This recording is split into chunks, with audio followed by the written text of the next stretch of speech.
বিশাল এই পুকুরটি বিসিকের ভাষায় ডাম্পিং ইয়ার্ড। খোলা আকাশের নিচে এখানেই ঢালা হচ্ছে কঠিন বর্জ্য। চামড়া প্রক্রিয়াজাতের পর প্রতিদিন ৫০ থেকে ৬০ টন এমন কঠিন বর্জ্য মিশে যাচ্ছে আশপাশের মাঠে, খালে, নদীতে। কিন্তু নকশা বলছে এমনটি কখনোই হবার কথা ছিল না।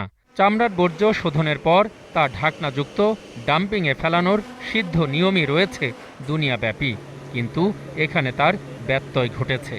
বায়োলজিক্যাল যে ট্রিটমেন্ট আছে সেই ট্রিটমেন্ট সম্পূর্ণভাবে ব্যর্থ হচ্ছে এবং সেই ট্রিটমেন্ট বন্ধ হয়ে যাচ্ছে, যার জন্য বায়োলজিক্যাল এই ট্রিটমেন্টটা না হওয়ার জন্যই সিটিপিটা সঠিকভাবে কাজ করছে না। কেন এমনটি ঘটল, আর কেনই বা সব কিছু ঠিকঠাক না করে ট্যানারি পাঠানো হলো অপরিকল্পিত হেমায়েতপুরে, এসব নিয়ে মুখে টেপ এঁটেছেন বিসিকের সংশ্লিষ্ট প্রকল্প পরিচালক। তবে গল্পচ্ছলে নিজেদের ভ্রান্তির কথা স্বীকার করলেন অপর কর্মকর্তা। মালই তো আপনি দেখে নেই, নিম্নমানের কি বলবো, এখন খুবই নিম্নমানের, এগুলা বইয়ের দুর্নীতি করে না। এই অবস্থায় তাহলে কিভাবে কতটুকু ক্ষতি হচ্ছে, এমন প্রশ্ন ছিল মালিকদের কাছে। ক্ষতি হবে প্রথমত ১৫০ জন ট্যানারি মালিকের, অত্যন্ত দুঃখজনক।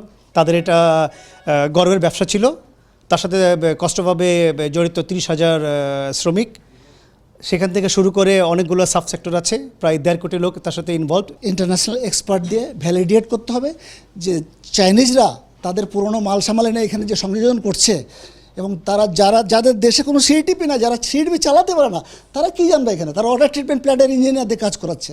অবিলম্বে সব অনিয়ম দূর করার দাবিও জানান তারা। কথা ছিল একটি নির্দিষ্ট ডাম্পিং স্টেশন তৈরি করে তাতে ফেলানো হবে এরকম কঠিন বর্জ্য, উপরন্তু তা তো হয়নি, বরং খোলা আকাশের নিচে সেই সলিড ওয়েস্ট ফেলানোর কারণে তা ছড়িয়ে পড়ছে বাতাসে, মাঠে, নদীতে কিংবা মানবদেহেও। অখিল পোদ্দার, ২১শে টেলিভিশন, হেমায়েতপুর, সাভার, ঢাকা।